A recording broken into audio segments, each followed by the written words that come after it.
Okay, so thank you all for joining us. I'm Amy Fonseca. I'm the Supervising Program Administrator. We have a number of items on our agenda today, but we are very grateful that you decided to spend your evening with us. So on the agenda today, we have Valley Water's mission and the Safe Clean Water Program. We'll talk a little bit about where the funding comes from for the grant program and how the grant program ties into Valley Water's mission and Safe Clean Water program. We'll give you an overview of the mini grant program, how the program works, eligibility, how to fill out an application. Then we will kind of shift gears a little bit and go into best practices and tips. So that'll give you some tips and ideas and a little bit of direction on how to really craft a strong application to maximize your chances of getting approved. And then we will have a dedicated question and answer session at the end. But as Clarissa mentioned earlier, feel free to put your questions into the Q&A portal, and we'll be sure to answer those as time permits. So we'll try to stop here and there to answer your questions. So don't be shy and go ahead and put them in there. But at the end, we will have dedicated time as well. So no rush on that. And with that, I would like to introduce the best team that in the world, the grants and partnership team. Some of you are new. You may have met with one of us before. You may recognize us. And some of you may be here for the first time. So I will go ahead and start with Clarissa. Good evening, everyone. My name is Clarissa Sanglang, and I am an acting management analyst on our grants team, and I'm happy you could join us tonight. I will pass it to Robert. Hi, everyone. Good evening. Thanks for joining us. My name is Robert Marmito. We're a management analyst on the Grants and Partnerships program. And yeah, I'm super excited to talk to you guys more about our mini grants. And I'll pass it off to Stephen. Hi, everybody. I'm Stephen Domingo. I'm an acting management analyst for the grants program, and I'm also excited to talk about our mini grants today. All right. Yeah, so this is the team that you'll interact with if you decide to submit an application. So those of you who are unfamiliar with us, we are the Santa Clara Valley Water District. That is our legal name, but we are also known as Valley Water. Valley Water is a public agency that's a special district in the state of California. We are most known as the wholesale drinking water provider for Santa Clara County, but we also manage the region's waterways and flood protection activities to create healthy creeks and ecosystems. So you see here are the three pillars of Valley Water's mission, which is to provide Silicon Valley with safe, clean water for a healthy life, environment, and economy. Each of our grant funding opportunities are based on these three pillars that guide our agency's mission.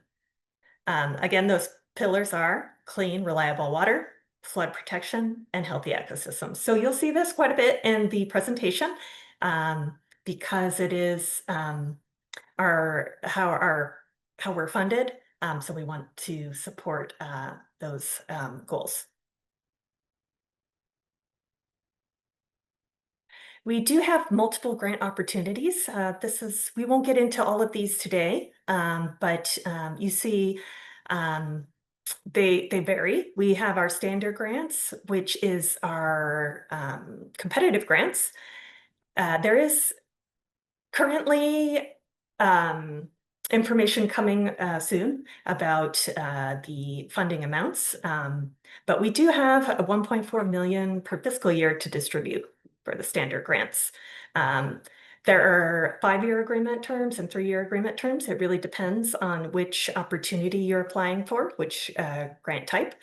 And the funding is reimbursement based. So what that means is you would pay upfront for your items and your staff and services, and then we would reimburse you in that program. Again, the focus of this webinar is on the mini grants, but if you are interested in the standard grants, we do have more information on our website. That's valleywater.org. baileywater.org/grants. And you can join our mailing list if you want to hear any updates of when that grant cycle is opened up and we are accepting applications. You see the mini grant, we have up to $10,000 per project, and we have up to $100,000 each year, which means that funding can be limited, but at this time we have plenty of funds, so no worries, but you don't want to wait to submit your mini grant because we may run out of funding towards the end of the fiscal year, which ends at the end of June. These mini grants, you would sign an agreement to complete your project within 2 years. You get half the money up front, so 50%, and then the remainder when you complete the project. And so it's a really nice program. It's intended to help you kickstart your projects and get your ideas going.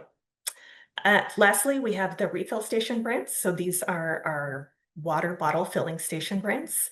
And these have a cap of up to $5,000 per station with a 1-year agreement date. So you would have 1 year to install that station, that water bottle filling station. And similar to the mini grants, you do get half the money up front, so 50%, and then the remainder when you complete the installation of the refill station grant. This opportunity is also offered on a rolling basis. We have 100,000. Currently, we do have funding available if you are interested in that.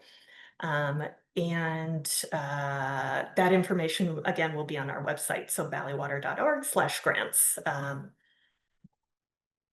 These programs are funded through our voter-approved special parcel tax called the Safe Clean Water and Natural Flood Protection Program. This program was originally approved by voters back in 2012 and then was renewed in November 2020. That renewal back in 2020 allows Valley Water to reinvest approximately $47 million every 15 years into local projects that deliver safe, clean water and natural flood protection and environmental stewardship to all communities within Santa Clara County. And it also provides funding for this grant opportunity and all of our grant opportunities.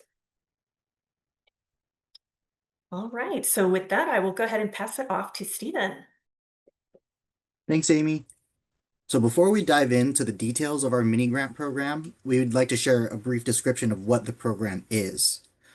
Our mini grant program is designed to provide seed funding to encourage community engagement in activities that further safe, clean drinking water and water conservation, flood protection, and environmental stewardship in Santa Clara County. Next slide, please. So here's a list of all the organizations that we work with. So they can be public agencies, special districts, or municipalities, 501c3 nonprofit orgs, schools, community colleges, or universities, and those can be public, private, or nonprofit. We also work with for-profit organizations and organized community groups with an established structure or an affiliation with a 501c3 org. So also, organizations must provide work and or services in Santa Clara County to be eligible. Next slide, please.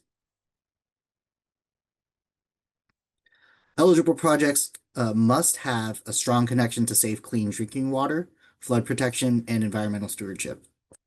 As you prepare to write your scope, we encourage you to think about how your project is tied to one of these 3 pillars that our mission's based off of.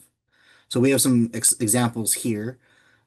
Some examples of safe, clean drinking water and conservation are water conservation technology, enhancements or education, and pollution prevention.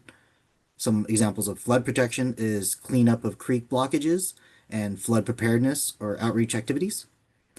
And the environmental stewardship examples are creek cleanups, pollution prevention, and supporting native plants and species and educational programs. Next slide, please. So here's a few examples of some mini grant projects that we funded. A link to all the projects that we funded a link to all the projects that are funded by the grants and partnerships programs will be added to the chat. So the first example is a mural project that was conducted by Keep Coyote Creek Beautiful. They worked with a local artist to install a mural on one of the restroom walls in Hellier County Park. And the mural depicts local wildlife and the flora of, the area for visitors to see. And then on the right here, we have another example of a mini grant project by Los Altos Mountain View Community Foundation. The organization worked with a local school to restore a plot of land with native plants and trees and an irrigation system. And students also participated in the process to learn about water conservation and environmental stewardship. Next slide, please. And then here are some other projects we funded. Some of those projects include community gardens, art lessons that relate to water conservation, and educational curriculum that teaches students about environmental stewardship. Now, as you think about your project, please keep in mind how it ties back to our 3 pillars, which are, again, safe, clean water and water conservation, environmental stewardship, and natural flood protection. And we want to encourage new initiatives that relate to these pillars and encourage applications that are project-based with a set timeline. All right, now I'm going to pass it off to Clarissa. Thanks, Stephen. Okay, now I will be going over some application requirements. So we have a dedicated grants portal called Flux, and from there you can access all the applications. So the Flux URL is on the slide, valleywater.flux.io, and it's also linked on our website, valleywater.org/grants. So as I mentioned, this portal serves as a central hub for your grant applications. You can access all the different applications on there, and you can also upload the related documents. And we also have a mini grant guideline document and other resources available to help you navigate Flux. So we invite you to check out those resources. I also want to clarify that we are only accepting applications through this online grants portal through Flux. We do not accept grant applications through email or hard copies. So you can actually get started today. You can register yourself and your organization on Flux. And once you're approved, then you'll be able to view the applications. As I mentioned, one of the resources, one of them is a demonstration video on how to navigate Flux. So you can take a look at that if you're not familiar with the system. Okay, on the screen, you see the list of required documents. I do just want to go over those. First is a signed IRS W-9 tax form. And this form provides us with your organization's tax identification number and verifies your organization's status. The next is the site permissions from the property owner. So this permission would demonstrate that your organization has the authorization to implement your project at that proposed site. So there are different forms of this permission. Some examples could be a lease agreement, property owner consent letters, or permits from the relevant authorities. Depending on what that permission is, we may require additional verification just to show that, that the entity has the authority to grant the permission. So the next required document shown on there is a delegation of authority document. And that would serve as a confirmation that whoever's signing the application on behalf of your organization is permitted to do so and is permitted to sign any agreements on behalf of your organization. So this document can look like different things as well. It could be a board resolution, meeting minutes, or organizational policy. And again, depending on what type of document is submitted, we may require additional verification to confirm that that person has the authority to delegate. Okay, the last required document along with your application is a photo or map of your proposed site. Next slide, please.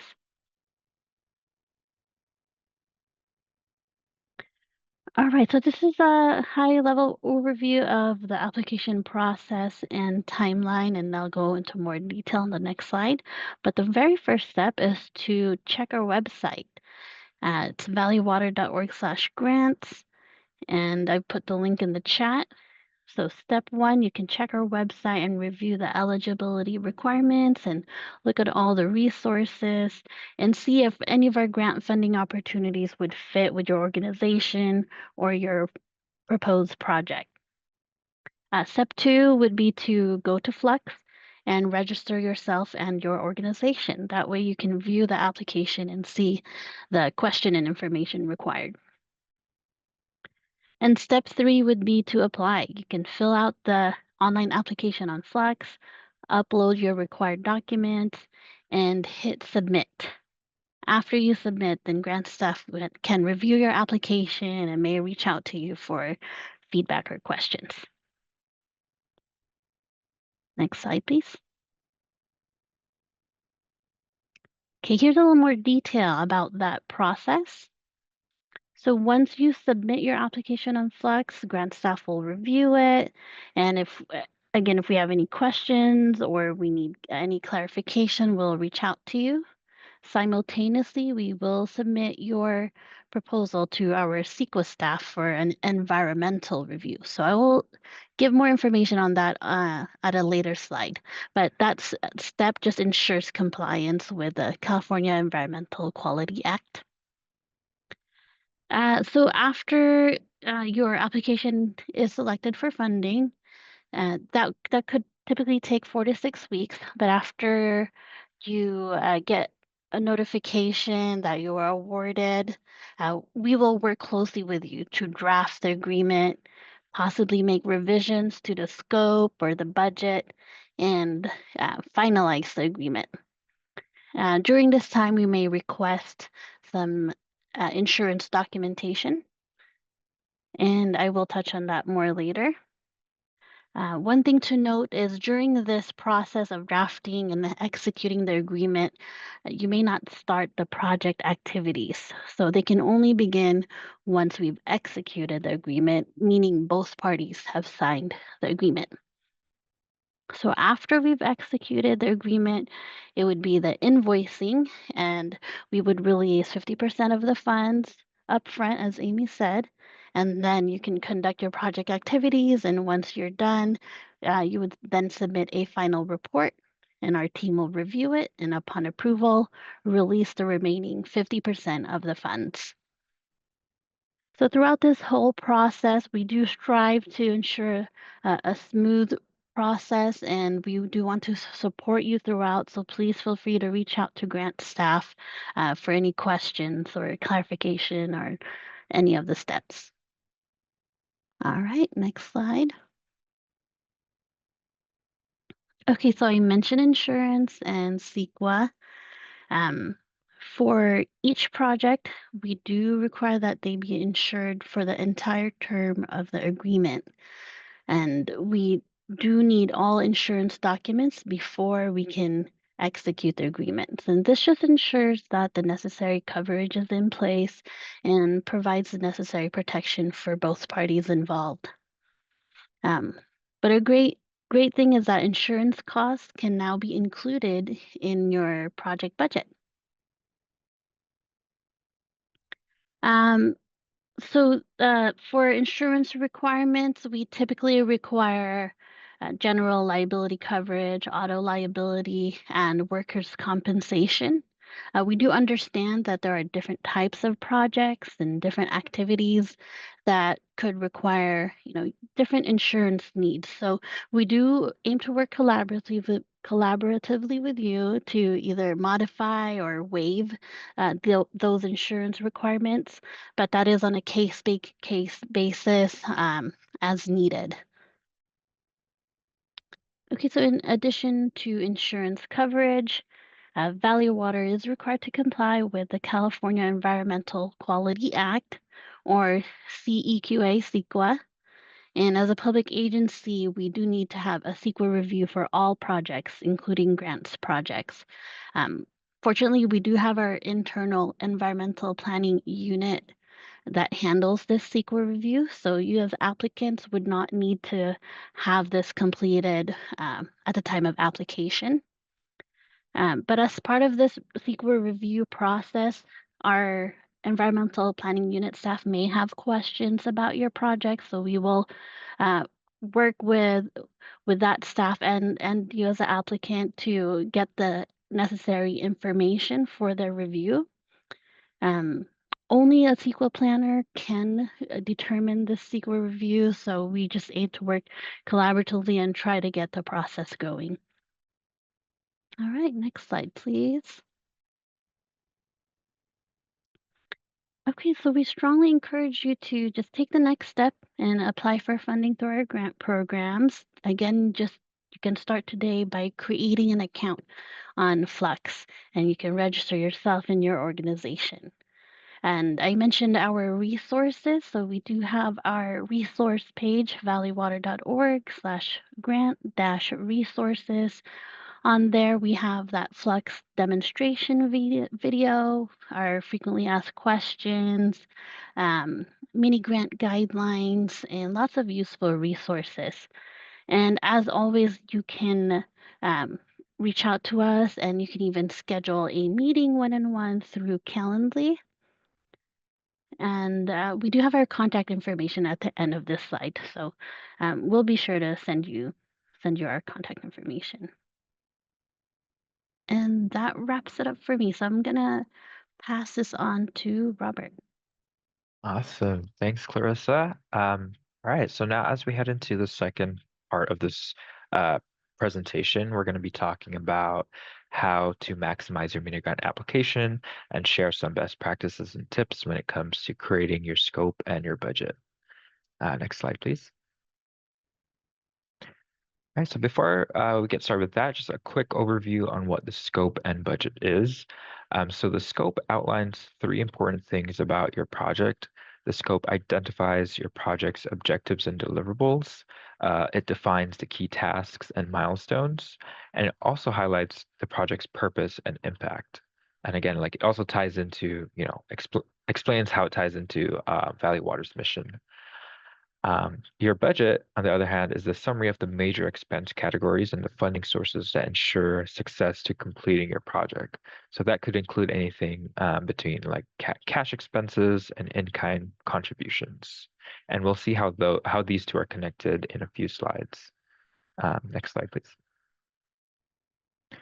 All right, so we're going to talk about the task. So tasks are activities that are done to meet your project objectives. They describe what is going to, take place, what's the deliverable, and the timeline for that. Next slide, please. And then just a tip here is just that your deliverables should be realistic, achievable, and measurable. Next slide, please. All right, so in your application, you're going to see that when it comes to filling out your scope, you're going to have 4 different categories, or as we like to call them, buckets, of where you place your tasks. So they are organized into this kind of framework. So the first task being planning and design, the second one being outreach and community participation, and the third one being implementation, and then the last one being evaluation and closeout. So go on quick, next slide, please. So for each task, you're going to describe who is doing what. You're also going to list the deliverables or the outcomes of each task. So if you list an activity in planning and design, you're going to also have to list what is the outcome of that activity as part of the deliverables. And then obviously we also do need to still see that connection to the mission of the grants program. So I'll be going over a few examples of what each task is and what they look like in the next slide. So this example is filled out with the idea in mind that this proposal focuses on creating a community garden. So for task 1, planning and design, this phase incorporates all the stuff that you need to do before, implementing, the bulk of your project.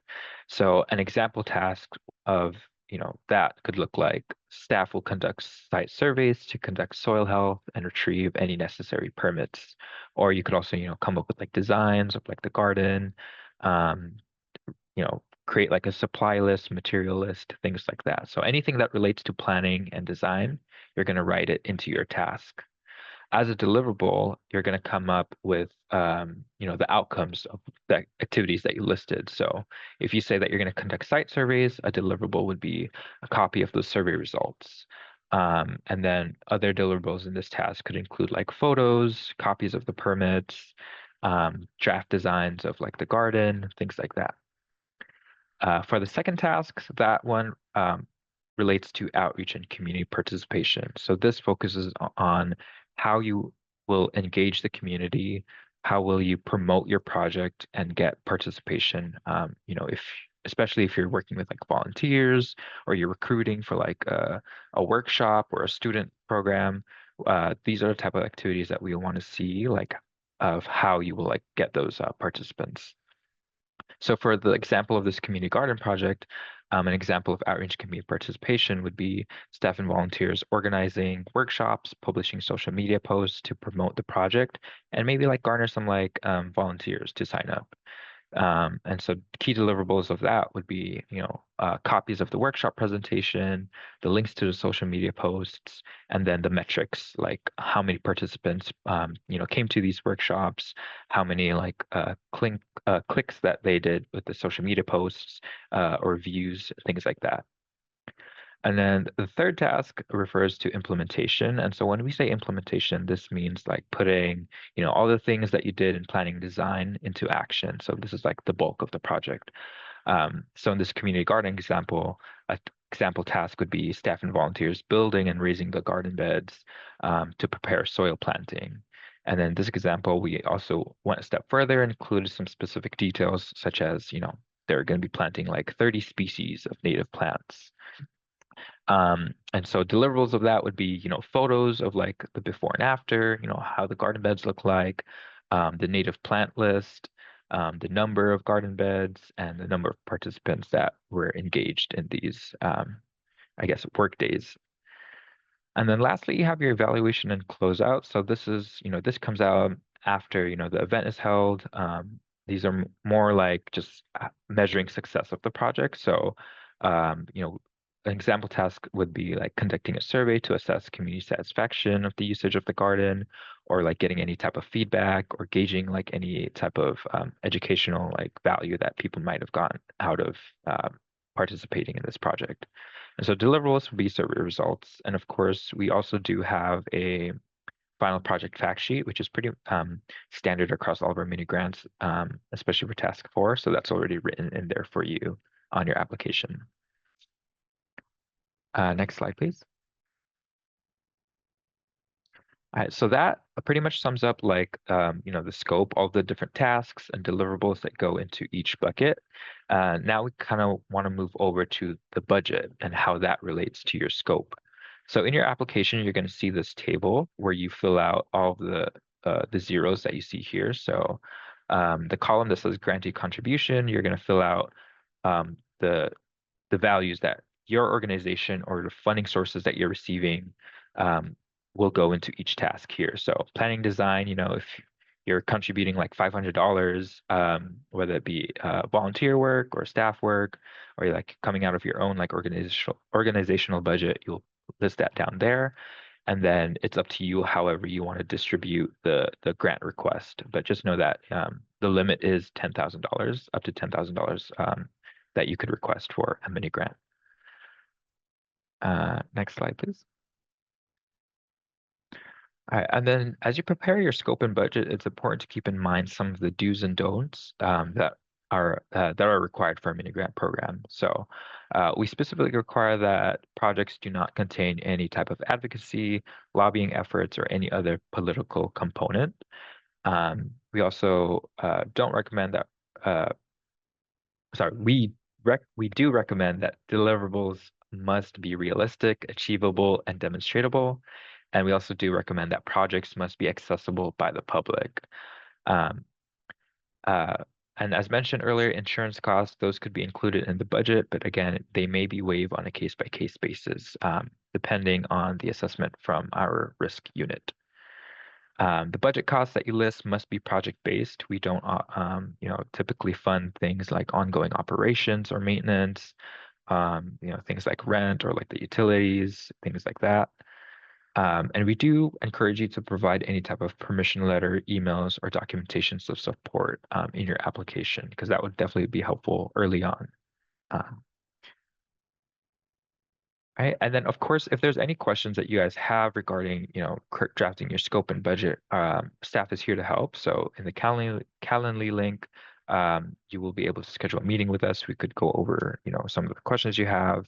And of course, once you submit your application, there's still always time for us to kind of review that, share our feedback with you, and work with you one-on-one, to kind of get your application to a spot where it's ready to be awarded, as long as it meets all of our requirements, all of our eligibility, and the minimum criteria. Next slide, please. And then before we get into questions, just want to quickly plug in that we do have this feedback survey that we would encourage you guys to take. It would definitely help us a lot in our workshops and the type of information we present. So this will be typed down into the chat, or you could also scan this QR code here. But yeah, we'll go to the next slide, please.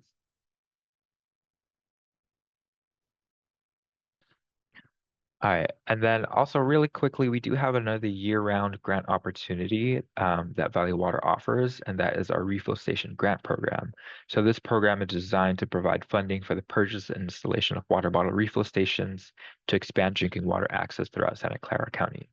So each grant receives $5,000 per refill station, and we do accept applications year-round or until all of our funds run out. So again, all this information is on our grants webpage. You'll be able to find the links and the application and resources there as well. Next slide. Yeah, that kind of wraps up some of the main information of our mini grant program, some of the tips that we have on your scope and budget. Right here, you're going to see all of our contact information, our phone number, our email, our webpage. And again, if you have any specific questions or need personal one-on-one assistance with like Flex and things like that, you could always schedule a meeting with us through our website. And with that being said, I think I will open it up for any questions that we might have received, or if anyone wants to raise their hand and verbally ask their questions, you may do so as well. All right. Yeah, so our first question is from Andrea. She asks if we can explain more about open to the public criteria. What if you're targeting for field trips with specific schools? Would that be considered open to the public? Yeah, so that's a great question. So open to the public, generally, when we say open to the public, we do mean places that are accessible without any type of fees or memberships, or mainly without any fees or memberships or things like that that might prevent people from engaging or interacting with the project. Now, if you're doing some type of field trip for like school students and things like that, that should be fine as long as, again, we received all the required documentation, such as like the property owner permission letter. If you're going to a specific site, we're going to need some type of paper trail or documentation that allows any type of activity funded by this grant to be conducted on that site. But generally, public location is set. The hours for public accessibility is usually set by the grantee. We don't necessarily tell you like, oh, you have to have this available from like 8 to 5 every single day of the year. So it really is like case by case. So if you do have any further questions about that and it relates to your specific project, you could always just let us know as well. Yeah, that's a really good point, Robert.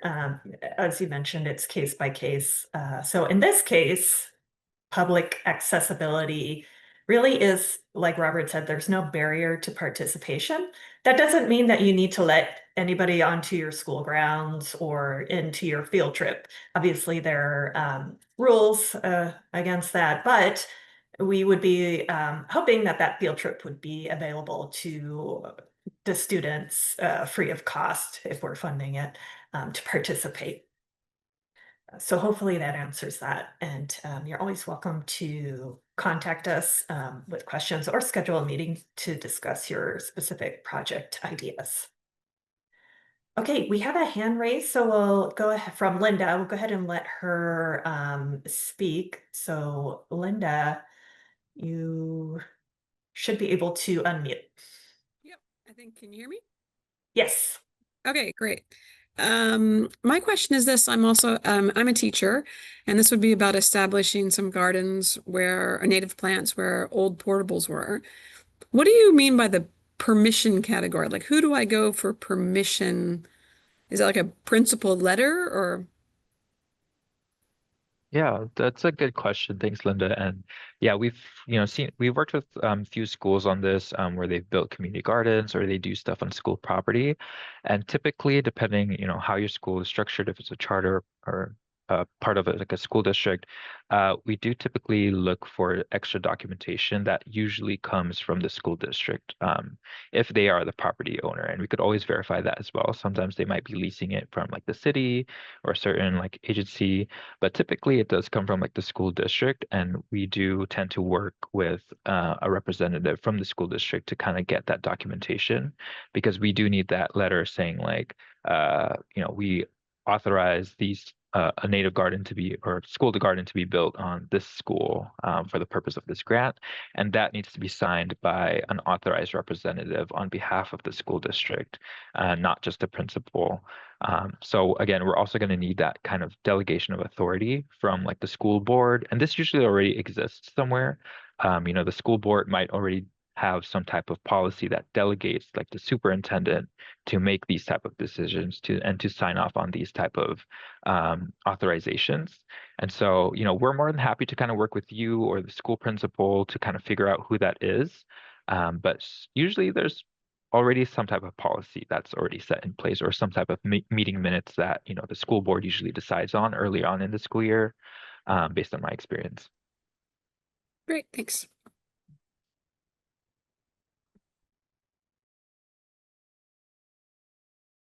Yeah, that's a really good question. That goes for other organizations too. It kind of runs the gamut, but typically for like a school or a government agency, they have set delegations. So we can usually find that pretty easily because it's usually public, but sometimes, we can help you kind of troubleshoot a little bit too to figure out who that would be. Okay, Linda's got her hand up again, so I'll go ahead and let you unmute. Let's see, there we go. Okay, you should be able to unmute now. There, I think I can unmute. I can even unvideo. Oh, all right, hey. Here I am in my classroom. Back to the insurance. So, it's a school, we have a lot of insurance, but is this above and beyond, or is this also a district thing? With insurance, it might, I guess depending on like the project and how your school works with these type of things, it might come from the district. But then again, most of the times we kind of work with you and our risk unit as well to determine what kind of projects are eligible for an insurance waiver. So that's also case by case basis. But yeah, typically I think most insurance should be covered by the district, if not by the school. But we could always double check on that as well. Yeah, that's usually the case. So it'll really depend on if the insurance requirement is waived, then you don't need to worry about it. But most of the time for school districts and government agencies, they either have a lot of insurance on hand or they're self-insured. So yeah, we can again always work with you to figure out based on your situation.